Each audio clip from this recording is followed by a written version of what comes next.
Okay.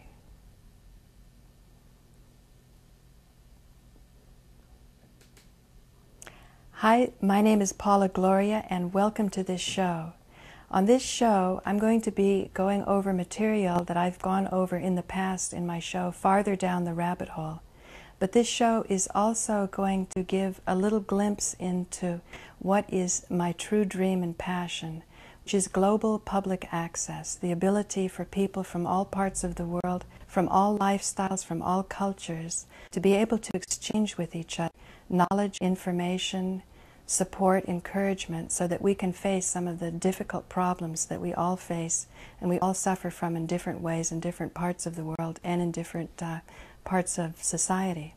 So New Realities Global Public Access is a vision that has to do with understanding that we're not yet using our full potential, and that once we do use our full potential, it will enable us to see and experience new realities. Now, previously, the New Age has been considered by practical people, academic people, to be something a little superficial, or maybe not addressing the powerful demands of the time. And I respect and understand that. My vision of spirituality is that once the awareness is truly expanded, and there can be many different paths to do that, then the problems in the environment can be embraced in a more robust way. Certainly something like politics, which is considered very separate from the study of spirituality, I consider dynamic spirituality or applied spirituality.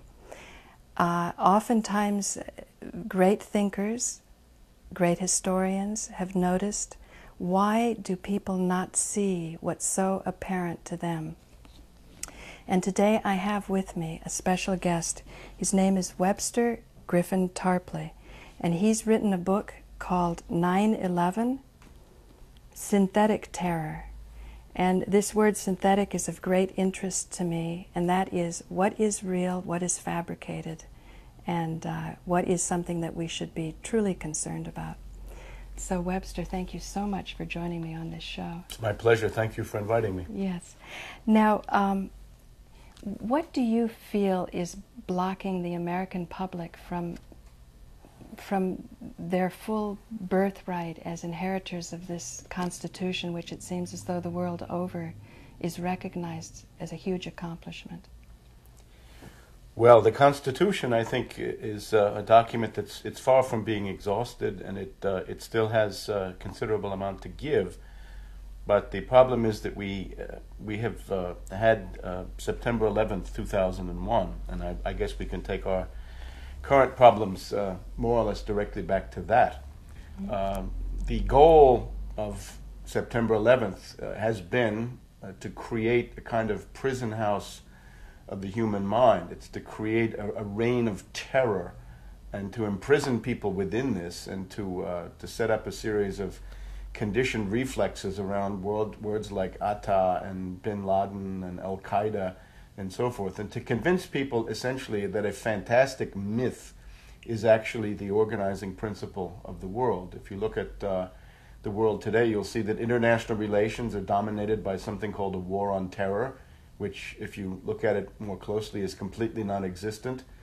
The United States government, the Republican Party... Excuse me, non-existent? I just want existent. I want to just stop for people who feel there really is terror out there and terrorists. Well, of course, there's terror, but the thesis of my book is that this is largely organized. And when you get to the spectacular, large-scale acts of international terrorism, it's almost completely organized by nation-states, and among these, the United States and Great Britain take the first rank. And that includes Arab or Islamic fundamentalism, which they have organized for years, Chechen terrorism, which I talk about to some extent, organized from London and New York, Posada Carriles, a servant of the Bush family, very closely linked to people like George Bush the Elder and Jeb Bush, was of course a Cuban terrorist, an anti-Castro Cuban terrorist who blew up an airplane with 75 people on board. So there's a lot of talk about terrorism, but when we actually go and look and actually delve into concrete cases, as I try to do, in this book, 9/11 being, of course, the most spectacular example of all time. What you'll see is the hand of a network, which I call the rogue network, the deep state, if you like, the invisible government, the parallel government, the secret team, things of this sort. It's a network inside the Pentagon, the CIA, the DIA, the NSA, and so forth. And they have, as Senator Inouye said back during the Iran-Contra period, when this invisible government was very much in the public eye, Senator Inouye pointed out that there is this other entity, not the elected government, although there's a certain overlap between the secret and the elected, but a secret government that has its own Pentagon, its own foreign policy, its own notions of national interest. It has its own treasury. And this is, in my view, what is behind 9/11. Now, Webster, that's very shocking for a lot of people who have been raised with the classic education, the classic entertainment or news that's coming on. I don't know what you mean by classic. I mean, I think I actually represent the classic point of view. In other words, if you know your Roman history, the conspiracy of Catiline, or if you know Machiavelli, those are classics. And with that equipment, you can understand this right away. Okay, so nothing has changed under the sun. So let's just briefly go into your education, your background is. Just that I try to represent this point of view. I'm a follower of Plato. I guess you'd say I'm a Platonic absolute idealist. Mm-hmm. I would bring in Machiavelli as a political theorist, and I would go with Leibniz pretty much on matters of epistemology and science. Okay, now I'm sure for average people in the audience who may not have that much education, that won't mean a whole lot, but it sounds like you're saying this is not new, right? No, nothing new. It's the perennial philosophy. It goes back to Plato. So when Plato talks about the analogy in the cave, that we're looking at shadows and thinking they're reality, he's giving encouragement that we can turn around, or with the help of a good teacher, perhaps like you, someone that can waken people up. And yet Aristotle came around and said Plato wasn't that practical. Do you see yourself as a practical man? I am a determined enemy of Aristotle. I think Aristotle was a fraud. I think Aristotle is the greatest factor of the corruption of human thinking that we've had, at least in the Western world, although there were equivalents in other traditions. And I would go very, very much with Plato against Aristotle. Aristotle being a kind of a counter-gang to Plato, a Delphic, hoped-up version of Plato, concocted by the enemies of Plato to have something that looked more or less like Plato, but where the internal essence was completely different. I don't think we can resolve this question now, but if we could just mention the cave, because this is what I talk about in my book. I have a chapter on the problem of collective schizophrenia in the modern United States, which I think is a very acute problem. The lack of a sense of reality and the lack of a sense of inner direction of the individual. It goes back to what David Reisman was able to observe back in the 1950s about the other-directed or conformist individual, the individual who has a set of shifting opinions that are dictated by shifting peer groups, and contrasting that to the more autonomous, more independent, and more reason-oriented, inner-directed personality, sometimes associated with the stern moralists of the 19th century. But it's still possible to do this today. What Plato wrote about was a cave in which the wall in front of the people was illuminated by a kind of a diffuse daylight. The people were tied into place. They could only look at the wall in front of them.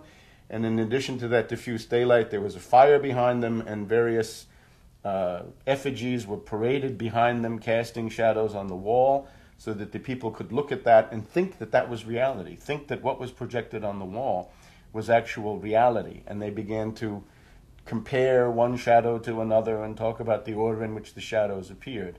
And as Plato points out, this is precisely the human condition, which philosophy seeks to free you from. So if we, I even have a picture in there, maybe you want to show it when you put this broadcast together, but in Plato's day it was the shadows on the wall. This one? Today, yeah, that's the original zoom one. into this? But then if we go a few pages further, if we go a few pages beyond that, okay, let's go a few pages beyond and then you'll see the modern version, which is the same wall. Instead of the shadows of those days, it's now the exploding building. And of course, the question is sense certainty. That is, you think you see something, but then the question is, what is it that you really see? That has been explained. The fall of the Twin Towers in New York City on September 11th has been explained by a number of official reports coming from the Congress, the House, the Senate, the Kane-Hamilton Commission, the National Bureau of Standards up here. Explain to our audience now the fall of the towers. Well, what everybody sees. The towers come crashing down. And the question with that is, what is happening here? And the official explanation is, the fall of the towers is caused by the impact of airplanes and by the subsequent fire. And the problem with that, of course, is that no modern fireproof skyscraper in the history of the world has ever fallen down, ever collapsed, before 9/11 or after 9/11, only on 9/11. And on that day, you have two very large skyscrapers, the Twin Towers, right, North and South Tower, crashing down as a result of the impact of an airplane and the result of a fire. Fire very limited in nature, and the impact limited to one aircraft, we think. It looks like an aircraft. It maybe there's really some question about whether, even in this case, there were aircraft, at least of the kind that the government says. So these come crashing down. If you look at the progress of research in this matter, you'll see that now that the reports of the firemen have been published back during the summer of 2005, right, the tapes that had been kept secret and withheld from the public for so many years, that indicates very strongly that the fire, in particular in the South Tower, was about to go out at the time that the building collapsed. And that it was a pattern, as I wrote about in my book, a pattern of secondary explosions in all parts of these buildings that preceded the fall. So the weight of informed opinion about the two towers is that they represent an example of controlled demolition. That it's essentially a dog and pony show. That you're being presented with what amounts to an illusion. That the plane hits the building falls down. You're supposed to think, well, the plane is the cause of the building falling down. And there is no physical way in the universe that we know that this could have happened. It's simply impossible. And then we get to the reductio ad absurdum of the entire thing, which is Building 7, right? The third building that fell down, not in the morning, not at noon, not at 3 o'clock, but at 5 o'clock, 5:30 in the afternoon. Yet another building, a 45-story skyscraper that would have been the largest building in many cities in the world, came down. It had not been hit by any airplane. It showed only very small fires inside the building structure.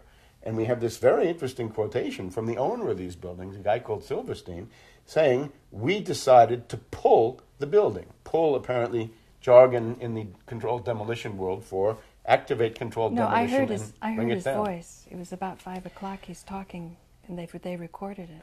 You know, they said the firemen had a long day, and they want to go home. Right. There's so much grief. It's an interview after the fact, but he's referring to events at about 5 o'clock or so in the afternoon, which indicates if the building was going to come down, how could he know that in advance if it was simply natural processes? How could you know this? And again, you can look at similar buildings in Los Angeles, in Philadelphia, in Caracas, in Madrid, on and on. Buildings 40, 50, 60, 70, 80 stories tall. It's very severe fires. I saw last summer one in Madrid, the Wellington building, I think it's called, the Windsor building, which had burned. It was 40 stories tall. It had burned lustily for 24 hours and did not collapse.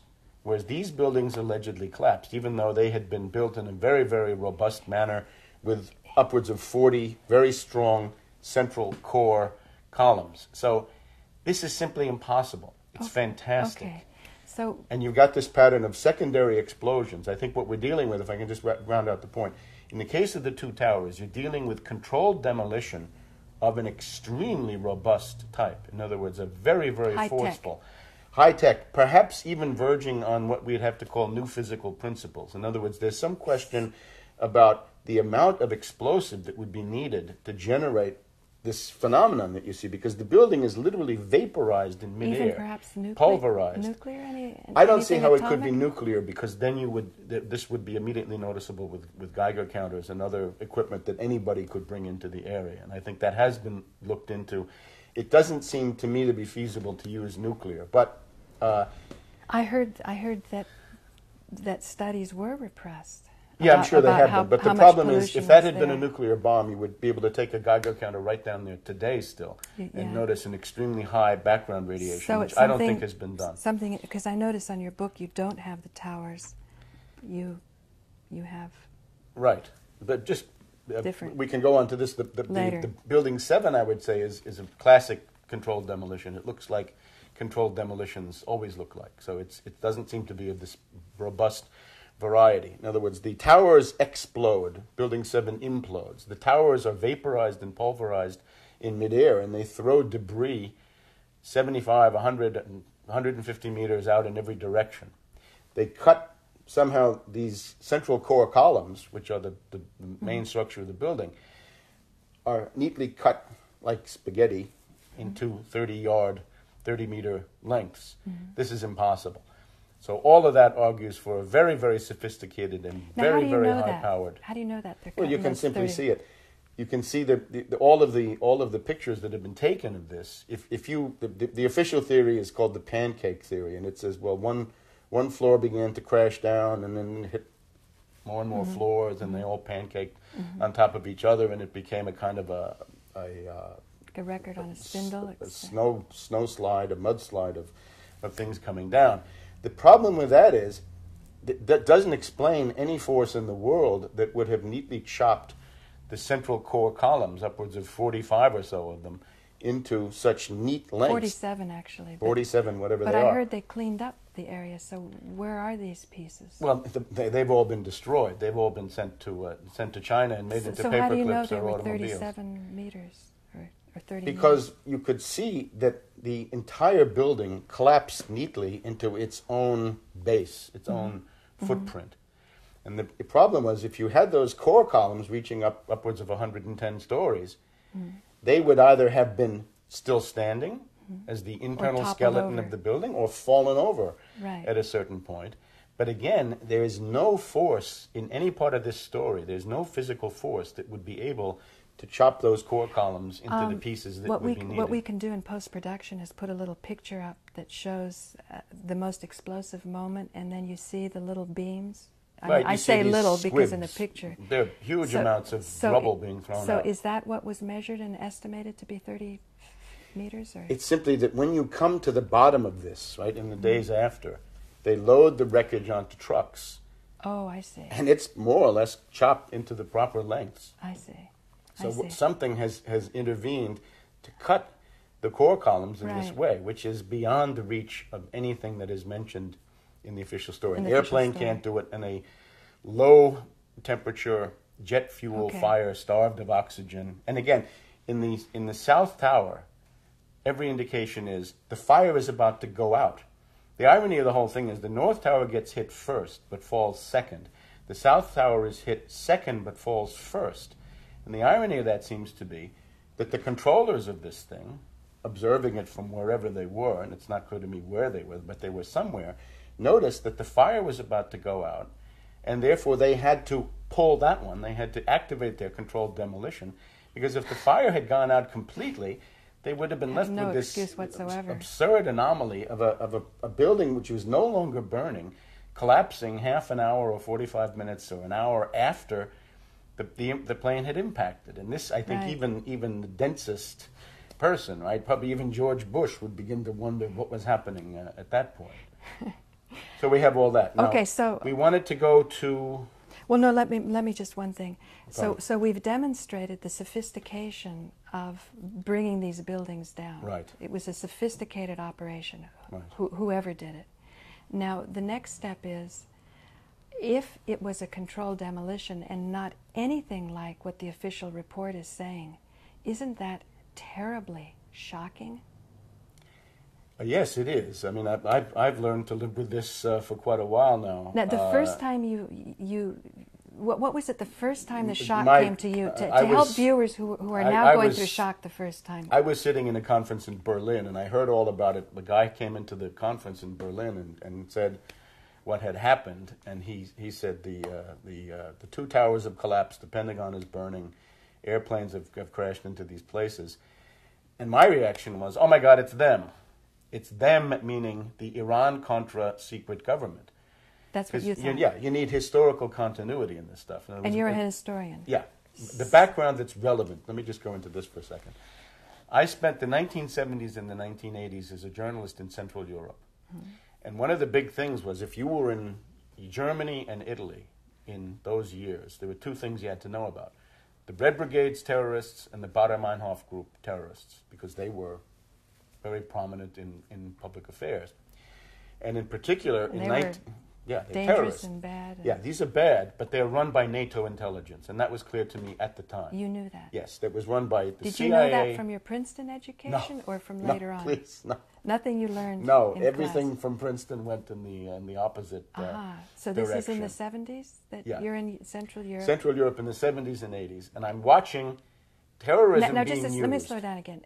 Are you more vivacious than most journalists, or most journalists trying to search down a good story? It's just, and I think it's a variety would find out what you found out. It helps the United States. It helps to have a lot of foreign experience, because then you're less filled with this implicitly chauvinistic, narrow-minded U.S. mindset. I can understand, because I'm not even a journalist. I've lived abroad, and I have a different perspective just from that living abroad. But what I'm trying to understand is, are you different from most journalists, or would any journalist doing a good job, being where you were at that time, and trying to figure out this terrorist organization, have come to the same conclusions? I can't speculate about what other people might have done. All I can do is tell you what I've done, and you have to go and ask them. I don't notice a lot of them doing it, even at that time. Today the number is very limited. I used to live on the island of Cyprus for 4 years, and once when I was in a health food store, because that's kind of my lifestyle, I met a journalist who was very frustrated that their story about the Gulf War wasn't getting published. So I'm thinking that maybe good journalists might not get published. Well, that can happen too. Okay, so and if you have a foundation grant, you can forget about that too. But what I noticed was that the Baader-Meinhof group, and in particular the Italian Red Brigades, were run by the CIA and by MI6, NATO, British intelligence, so NATO intelligence, if we want to refer to the two of them. And in 1978, I was approached by a member of the Italian government who asked me to write a short study, it got to be a long study, of the media response to the kidnapping and murder of the former Prime Minister Aldo Moro, who had been killed by the Red Brigades, and his body left in central Rome, about 2 blocks from where I worked. So I spent the summer of 1978 with a group of friends putting out a dossier, Who Killed Aldo Moro, published in Italian, Chi ha ucciso Aldo Moro, Rome, 1978. Never made into English, interestingly enough, because we had to do it in Italian for the Italian government. Do you speak Italian? Government, yes. Yeah. And the finding there was Henry Kissinger had been involved, Richard Gardner, the U.S. ambassador, and others. And after this book came out, Moro's widow revealed that her husband had been threatened by Kissinger, basically saying, if you don't stop trying to bring the Communist Party into the government, something terrible will happen to you. Mm-hmm. So 74 again? 78, 79. Long after Cyprus was invaded, huh? Yes, a good 10 years. But if there's not stuff, happy with him by the way, the Greek, if you want to read something about Greek terrorism, there's stuff in here about that. Yeah. There's this Greek group, the 22nd of November, I think it's called. Mm-hmm. Anyway, the November group, and the anniversary, I think, is the coup, the coup of the colonels. That group was run out of the Greek Interior Ministry. Now, when you find terrorists in the Interior Ministry, the naive person says, oh my God, the terrorists have penetrated the Interior Ministry, the police ministry. But the sophisticated observer says, no, the terrorists are actually being run by the police, by the intelligence agencies, which is the case here. So when I saw 9/11, I said... You're in Berlin. You just got the news. September you 11th, had this 2001. Background. You knew about the terrorist groups. It's them. You're logical. And them means Iran-Contra, secret government, invisible government networks. In other words, the kind of thing that you associated with Poindexter, with Oliver North, with Felix Rodriguez, and this group of gun runners and drug runners in Central America who had tentacles into the East Bloc, into East Germany and Poland with Schalk Golodkowski and all kinds of other things that we can't go into now. But the fact is, you look at an event like this and you say, who has the ability to bring that about? One question is, how do you paralyze U.S. air defense for almost 2 hours? 1 hour and 45 minutes, depends on how you want to count it. So you thought these Contras couldn't do it? Your group No. couldn't do it? Of course they could do it. The invisible government is the group who can do it. In other words, them means, in this case, that the only force that can paralyze U.S. air defense for at least 1 hour and 45 minutes is the U.S. command itself. It is NORAD. It is the Pentagon. It is the Air Force. What's NORAD? North American Air Defense Command, which was the agency that should have shot down these planes if it came to that. And they didn't do it. They didn't show up at all, except And just because I don't know, I'm just saying I'm really new at all of this. NORAD is with NATO? No, NATO How does it tie in with your NATO experience that you were saying in Europe? Because this is all of a piece of the same cloth. NATO is the North Atlantic Treaty Organization. Okay. It's essentially the U.S. plus Canada plus Western Europe. And their Turkey. terrorist organization killed your guy in Israel? NATO is a military alliance, which pretends to be defensive and a wonderful group of people. But in reality, they have an intelligence force which carried out what I described as spheres of influence or geopolitical terrorism. And the purpose of this was to maintain the integrity, the solidity of the Western alliance vis-a-vis the Soviets and the Warsaw Pact. And Italy was an obvious place for this because it had a very large communist party that might have made the country go neutral. And these NATO people didn't want Italy to go neutral. They wanted it to stay squarely under the thumb of the U.S. and the British. Germany, a similar story, tendencies towards neutralism. The other thing that they didn't like was they didn't like the idea that people in Germany and Italy were interested in serious capital investment in Africa and actual economic development of the Third World. Anglo-Americans don't like that. So they turned against it. Now, we got to leave this behind because otherwise it gets to be too long. NORAD is a U.S.-Canada creation. They're out there in Colorado Springs, Colorado, right? North American Air Defense Command and Space Command now. And they're supposed to be the defense of the North American continent. Okay. But they didn't defend the North American continent, did they? Okay. Now, in the Cold War, it was a cliche. So there you are. Everybody knew that you had to have your planes in the air within 5 minutes. Why 5 minutes? Because there was going to be a Soviet submarine about 50 miles from here where we're sitting, right, off the coast of Maryland, and the Soviet submarine was going to launch a missile against Washington, D.C. So you had to get everything in the air within 5 or 10 minutes, depending on where you were. So 5 minutes, 10 minutes was the Cold War standard.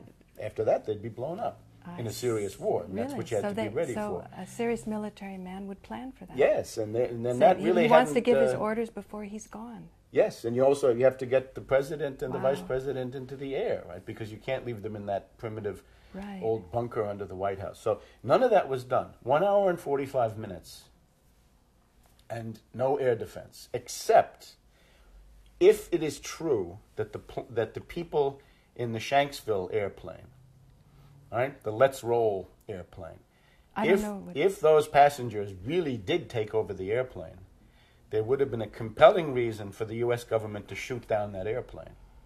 Why? If the passengers had been able to land that plane, let's just go with the official story a little bit. When that plane landed, we would have found either hijackers who could have been interrogated or no hijackers, which would have been a revelation in itself. And the airplane could have been examined for signs of remote control. Global hawk. In other words, there's one body of opinion which I still embrace in my book, which I've become a little bit more doubtful about, which is that the way in which this was done was that the airplanes were seized ultimately not by these primitive hijackers who don't have the ability to fly airplanes, but they were simply taken over from the ground by remote control apparatus known as Global Hawk and crashed into the buildings that way. Do you have the pictures of those people that were supposed to have done it? No, and you don't need them because they're irrelevant. I know, but you seemed, in the speech that you gave that I saw a video of, you seemed to know for sure they couldn't fly airplanes. Yes, absolutely, they couldn't fly airplanes. And that can be, that's evidence that other people can get a hold of? There's a tremendous body of evidence that what happened was that these characters, and again, they are double agents, some of them, like Atta, working for the Pentagon, and they know it. Okay. And others who are dupes, fanatics, psychotics, misfits who don't know what they're doing. Right. Maybe they think they're in a terror cell. But they're useful for an overall They're picture. useful idiots because they're being manipulated, but you're Okay. moving too fast to finish the points. Actually, I want to... Okay. Okay? The point is that if you look at those people, they were sent to airplane flight schools to learn how to fly, but not really to learn how to fly, to be sheep-dipped, as we say. In other words, they had to make a pretense of learning how to fly.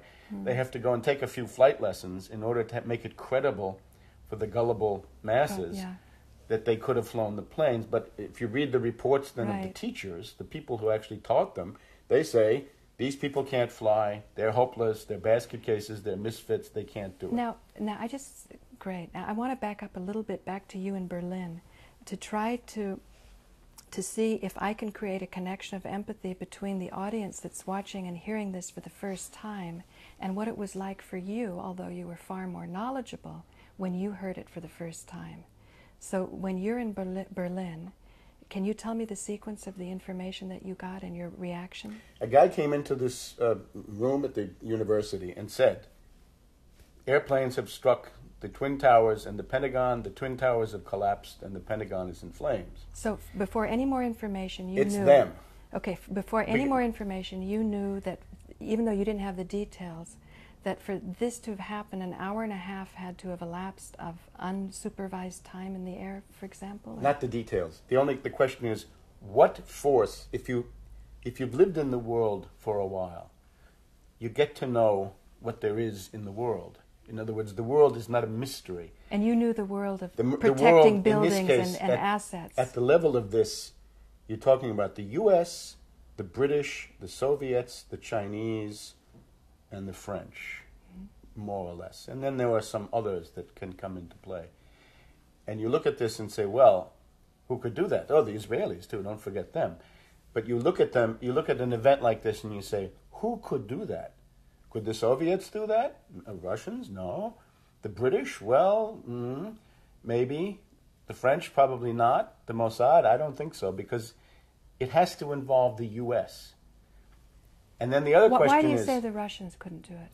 Because the Russians do not control the air defense of North America. They cannot. I see. Only the U.S. controls the U.S. air defense of North America, even though it's a joint Canadian. And the other question is, the resources involved in this are so large that only governments, only state agencies have sufficient assets, money, communications, personnel, access. As demonstrated by the sophistication with which the buildings went down. Or as demonstrated by the fact that none of these characters had been arrested. Okay. Right? So where they popped up on various lists. Right? There's even a story.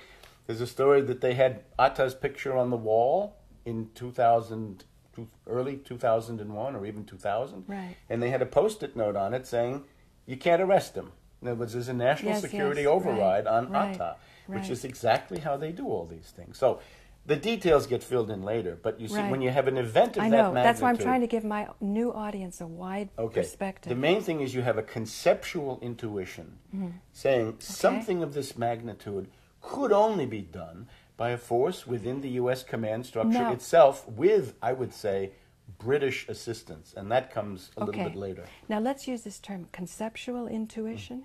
Now your conceptual intuition is also fortified by a lot of hardcore facts over the years. Let me just interrupt. You can't go with conceptual intuition alone. In other words, all of that has got to be verified. It's got to be checked. It's got to be documented. I couldn't rush into print with conceptual intuition. So the fact is, this book came out in late 2004, really, to early 2005, rather than 2001, because it took me a while to put together an adequate account of what I thought there was. We also have to realize there's also a shock effect of these things, which nobody is immune to. That's what I want to... People are shocked. Not even absolutely. you? No. Not even you? No, of course not. You get shocked? Yes, of course. So you were shocked in Berlin? But at the same time, maybe the advantage I have is to say, oh my God, I'm shocked. What I did was, the evening of this, I went to the Berlin Cathedral, Berliner Dom, which is this 19th century building where a memorial service was held that very evening. And I went and watched that. I met a guy there that I knew, one of the people who actually works in this Berliner Dome. And then I happened to find myself the following day at this very interesting building. Do you know Berlin at all? No, I don't. Well, in what used to be West Berlin, there's a church called the Emperor William Memorial Church, Kaiser Wilhelm Gedächtniskirche, which was kept in rubble. It was kept in rubble. It's a church that's reduced to rubble, and it's got a modern part, but most of it's rubble. So you go there, what you're actually looking at is the rubble of World War II. You're looking at shrapnel, bullets. Why did they keep it like that? As a memorial to World War II. Oh, exactly. It's for the memorial. It's a memorial to all the millions of people that died in World War II. So I happened to go to stop in and see this place, and this Lutheran preacher came out, and they were having round-the-clock prayer services. And I went there just to witness this, right, to see what it looked like. And I realized that, first of all, that the goal of them, right, the people who had carried out 9/11, was obviously to turn world history as a whole in an absolutely destructive direction. And the direction that they wanted was the war of civilizations. Because by this time now, it's already the day after, they're beginning to put out this stuff, Al-Qaeda bin Laden, Al-Qaeda bin Laden. And we had... But just a second, who would want such a thing? Well, this is the doctrine of, this is the people who are running the United States, who are running Britain. Now, they're known as the Neocons. This is what I want to slow down on, because this is very shocking. People we need to think that we are being represented and protected by our leaders. Not if you read Plato and Machiavelli. Okay, let's go back to Plato. Now, but in Plato, there's that hope that once he's given us the lay of the land, that shadows have become our reality. Surely Plato is not denying us of the solution. Well, the solution is the philosopher king, or queen. Philosopher queen is also definitely a part of it. In Plato? Yeah, sure. But what Plato shows us usually goes on is oligarchy, tyranny, and what we have here naturally is oligarchy. This is it's a plutocracy. This is a plutocracy here. The United States, the British and the United States are the oligarchical principle. It's interesting that Anglo-American political scientists never talk about this. They say, well, there's democracy and there's dictatorship. Right. Yeah, wait a minute, there's a third. And that's the one the British have had. The British got it from the Venetians, right? The Venetian Republic was an oligarchy that went on for the best part of 1,000 years. That was transferred to the British in the 1600s. And now we have it today. In other words, we have a society dominated not by priests, not by generals, not by bureaucrats, not by demagogues. Not by politicians? No, but by finance oligarchs, by financiers. Financiers run the society, and they buy and sell the politicians, and that's what you see. Now, this is a collapsing empire. Do you know in Hinduism they have a concept of great expanses of time, different yugas they call them, I can't comment. Different castes, and a better yuga, you know, where there's harmony and justice, is more or less run by the educated or the priest. I can't comment on this. Bad ones are done by businessmen. So I'm just saying, if it's the financiers... I guess you have to find wisdom wherever you can find it. But if you talk about this, I'm simply going to reveal my own ignorance, because my I reveal mine with yours too. But on Plato, we have an oligarchy. And the goal of any oligarchy is to maintain itself as an oligarchy. Now, during the 1990s, globalization destroyed the world. The world was not destroyed by 9/11.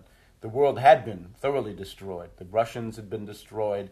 Most third world countries had been destroyed in terms of infrastructure and standard of living by this phenomenon. More than the Black Plague in Europe and the Inquisition? Well, these are so far away that they're really not comparable to our present time. But to the destruction. The world has been destroyed in the sense as a viable economic entity. The world has been destroyed during the 1990s. Now, at the end of all that, we're left with the dollar dominating the world and the ferocious, fanatical devotion of the U.S. and the British bankers to maintaining Anglo-American world domination, doing that through military means from day to day.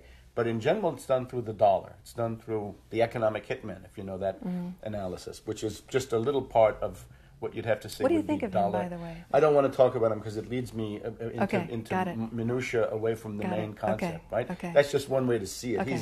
He's looking at a little part of that Enough particular said. elephant, right? Okay. But it's dollar domination. It's the residual status of the dollar is the world reserve currency used for all international lending, raw materials, oil, you name it, it's the dollar.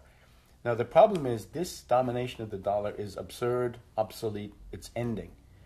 We've had just in the past week, Syria has decided to dump the dollar. Iraq had dumped the dollar. They've been forced back to the dollar by military invasion. North Korea dumped the dollar. They were forced to. Yeah, You have to play our game. The U.S. occupation put them back on the dollar.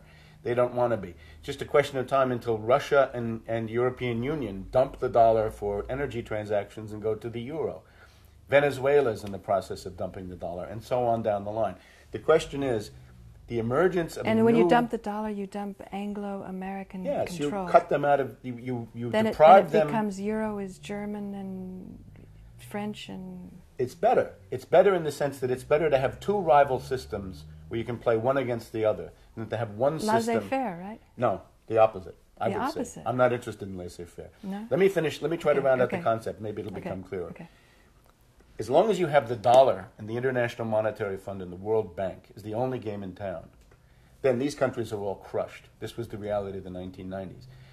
Now, even if you had the dollar on the one side and the euro on the other, you could say, well, the European Central Bank, that's as ugly an oligarchy as you'll ever find. Sure, it is. But at least there'd be two. You'd have a situation a little bit more like the Cold War, where if you were a third world country, you'd try to get something from Washington. If you didn't get it, you could go to Moscow. Right. And somehow out of that, you could eke out a little bit better deal than you got if there was only one and you had to take whatever you were given. Right. This, I think, would be a step forward. Right. Now, the people in London and New York, as I say, are hysterically committed to maintaining this dollar hegemony and their world domination. And if you look at the September 11th events, if you ask for the why, the ultimate why of this is to maintain U.S., British world domination, to be able to suppress and crush attempts to challenge the dollar. For example, look at Chavez of Venezuela. He tries to use other currencies. He'll even do barter deals. Right? If you're Cuba, you don't have any money, he'll say, send me some doctors. Cigars or... No, doctors, medical personnel.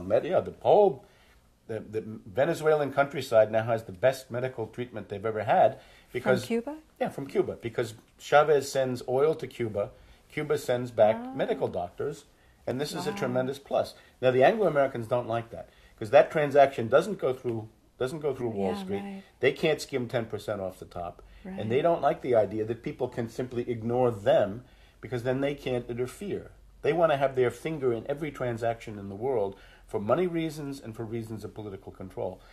They're just, to bring it up to date, right now, on the 20th of March, we're going to have an epoch-making change in all this. For the first time since the Second World War, there's going to be a market in Iran. It's called the Iranian Oil Bourse, where anybody in the world can go and buy and sell oil, paying in euros, not in dollars. Now, that is the beginning of the end of dollar domination, because it's one thing for a country to say, we, Venezuela, or we, Iraq, or we, Syria, will buy and sell all exports in euros. That's one thing. But then to take it a step further and to have an international market where anybody can come and buy and sell these commodities using euros outside of the control of London and New York, that is a world historical strategic event. And that's, of course, what the U.S. and the British have been trying to avoid. And you can see how out of September 11th, we get the Afghan war as a means of blocking the unity of Eurasia, which is definitely on the agenda. You get the Iraq war. It's not about getting their oil. Yeah, it's about oil as part of it, but I wouldn't part of fetishize oil as the main thing, because it's not. It's about world domination, which naturally implies oil, but mainly it implies dollar domination. And once you have dollar domination, then you've got oil, but you've also got every other strategic raw material you can think of, right? All available only if you have dollars, and that is exactly what's changing. So the goal of all this, and this is what Samuel Huntington wrote about, right? The main theoretician of the U.S. oligarchy today is Samuel Huntington. I don't know if you've ever heard of him. Well, Samuel Huntington is this famous professor, and he's written a book called The Clash of Civilizations. And the big question was, when the Cold War came to an end and the Soviets and the Warsaw Pact collapsed, what would the world look like? And in the early 1990s, he began saying, well, it's going to be a clash of civilizations. It's going to be the West against the Muslims. And he identified, he said essentially, who is available to challenge U.S.-British world domination? And he said, well, it's going to be the Muslims, the Islamic world, because of their birth rate. They have demographic dynamism. Right? They have the highest birth rate in the world. Who else? The Chinese, because of their economic growth rate. They have the greatest economic growth in the world. And then Wolfowitz, from the Bush administration, right, that I guess you're familiar with. Yeah, I see. Wolfowitz added in this notion that you never have to forget about Russia because they're the ones who can destroy you. So it's essentially something like that. China couldn't? No, not with the current level of nuclear development. They'd have a harder time. I see. So it's essentially an endless war, and this is what the neocons believe in. They say we're going to have war against the Arabs and the Islamic states. That's first. We're going to have China, and we're going to have Russia. And if you think back, before 9/11, if you look at the neocons, what they were doing, the neocons are sort of the loudmouth, abrasive public representatives of this invisible government thinking. Right? They exist in a kind of uneasy alliance. The neocons were mainly interested in China. They were trying to get confrontations going with China in the late 90s. And if you think back... Confrontations, China and who? The United States. Oh. Thermonuclear confrontations. Oh, if you look back... serious stuff. Let's look back to the early months of the Bush presidency. Remember there was this U.S. spy plane? The old Bush or the current Bush. The current Bush. The tenant in the White House. Okay. Remember that there was this U.S. spy plane flying along the coast of China. The Chinese sent up a fighter plane. They collided. Remember this? Yeah. In the spring of 2001? Right. Yeah. At that point, if you watched the neocons, as I tried to do, the neocons were saying, this is the confrontation we wanted.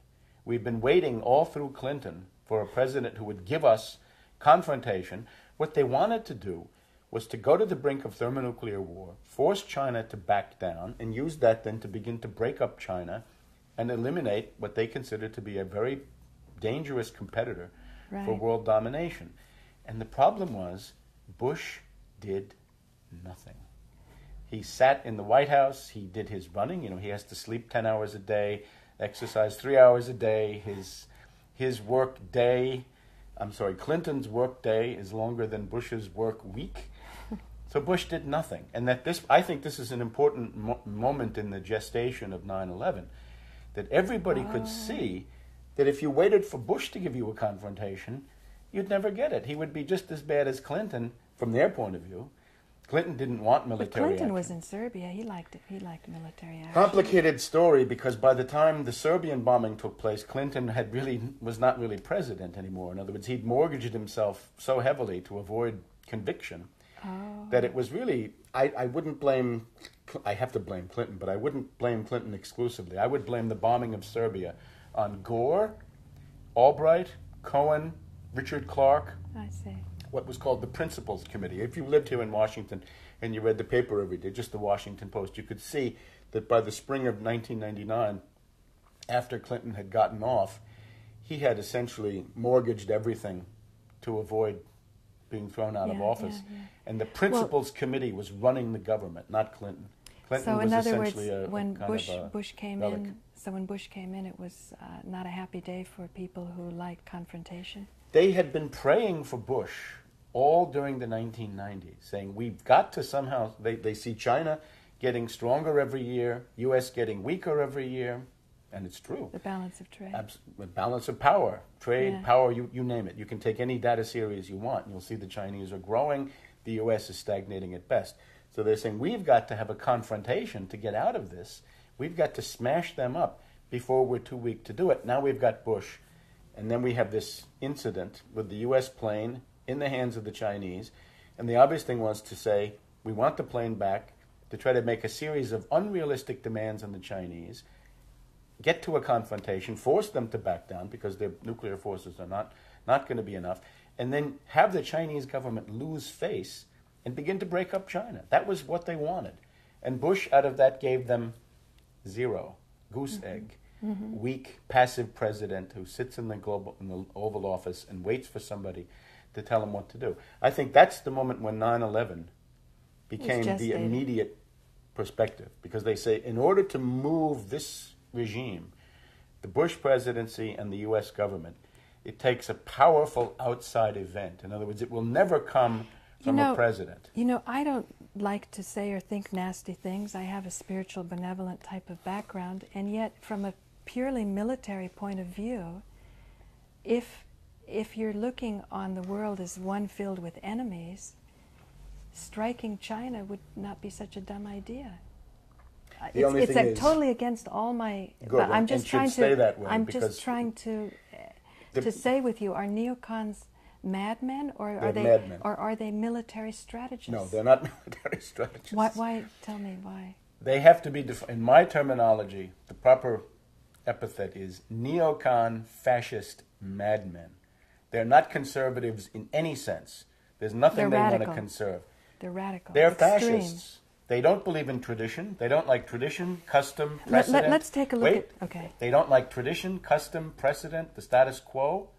They have contempt for the Constitution. About they have religion. contempt. What about the fundamentalist religion? If you read what they write, they say these are the lies we tell for the stinking masses to keep them gulled. Where can Leo Strauss, all in the book.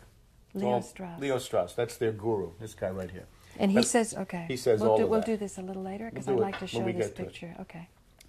So, the neocons, they have one answer to everything. Military confrontation, invasion, war. Neocons are one-trick ponies. Other people might say, well, you might negotiate, or you could have economic competition. No, not the neocons. With the neocons, everything has to be resolved by bloody, violent war, confrontation, either force or at least the threat of force. I'm right, you're wrong, and I beat you, right? And they're profoundly racists. That's the other thing. They see, well, what races are going to challenge us? The Muslims, the Islamic world. Naturally, the neocons are also, they have a thoroughgoing obsession with the security needs of Israel. This is clear enough. Why is this? Because for many of them it's a matter of personal contact, but it's also a cynical use of Israel as a gambit or a pawn in a geopolitical game that the Israelis can only lose. I would just point out, I mentioned Samuel Huntington. In that book, The Clash of Civilizations, he writes about the Third World War, all right? The Third World War is Japan, China, the Arab and Islamic world against U.S., Europe, India, Russia. In the course of this war, Israel is destroyed. It is literally wiped off the face of the earth. Why? Because this is how he thinks it's going to happen. And indeed... Why can't Israel line up with the U.S.? They do, but they're destroyed anyway. Oh, because we destroyed our World Trade Center, so we don't mind just... They are destroyed because it's the Third World War, and this is a tiny country surrounded by Arab and Islamic states. You mean in military planning and war I'm games? trying to argue that the only rational course for Israel would be a peace deal as soon as possible to try to neutralize and mitigate the hostility of its neighbors, entering into productive and fruitful economic relationships with all the surrounding states. That would be a reasonable perspective for Israel. Anybody who tells Israel, you'll find your salvation in war, is a madman. And we've had plenty of these madmen. And I would say to any Israeli, your hope is peace. You've got to find ways to make peace, and you've got to find ways to overcome the hostilities of the past and to get to a But they're not allowed to. They're goosed on by us constantly. Yes, right? and I think that's ultimately, that's what the neocons are. In other words, the neocons are people who are there to make sure that none of that ever happens, because somehow the authority of the neocons inside the United States depends on their relations with Israel, but those are only useful for them if there's total confrontation and any kind of negotiated peace. I mean, you have to think, the neocons saw during the 1990s the Oslo Accords of the Palestinians with Israel, and they also saw the Good Friday Accords of the British with Northern Ireland. And for the neocons, you have to remember the premise. Nightmare. Peace. It's the end of the world, because and Huntington says it. He says, if you want to have a society of this type, meaning an oligarchical one, you have to have what he calls an enemy image. You must have a foreign enemy. Now, as long as you had the Soviets, you had a real one, and a quite formidable one. But once the Soviets are no longer the obvious enemy, what do you do? And that's Huntington's implicit answer as well. If you don't have one, you better manufacture one.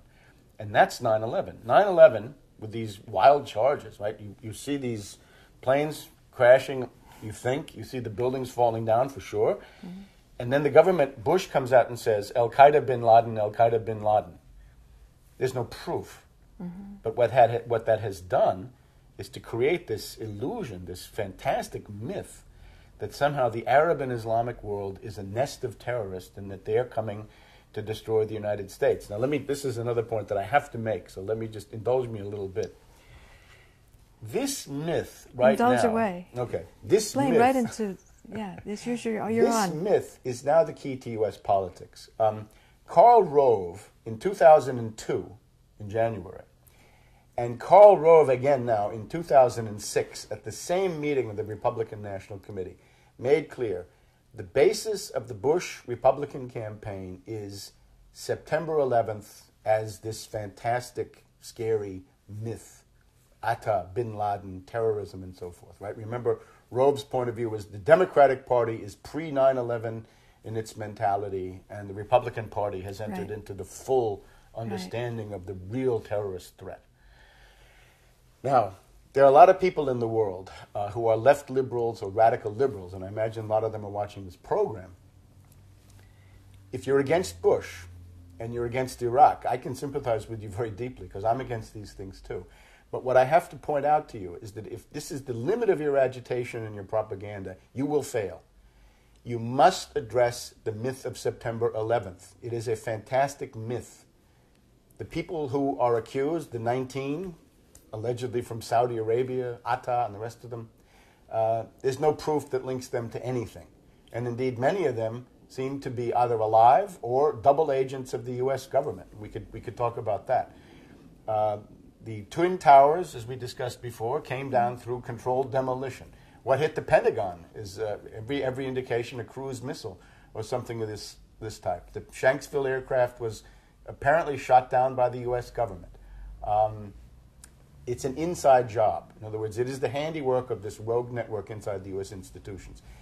If you don't face this issue, you are lost. You can't do anything about Bush. You can't do anything about the Iraq War without facing this. The reason for this is simple. This myth of terrorism, the fantastic official story of 9/11, is compelling to 35 to 40% of the U.S. population. You can see Bush's approval rating. When he's down, he gets close to 35, and then he bumps up to 40% or maybe a little bit more. It's about 35 to 40% of this population that are so terrified, their mental equipment is so limited. I mean, a lot of them are cretins, and we have to face this fact that there's a very large what cretinism. Does cretin mean? They're very dumb people. They're people of very low limited IQ. mental equipment. Right? Maybe I'm using it as a polemical term.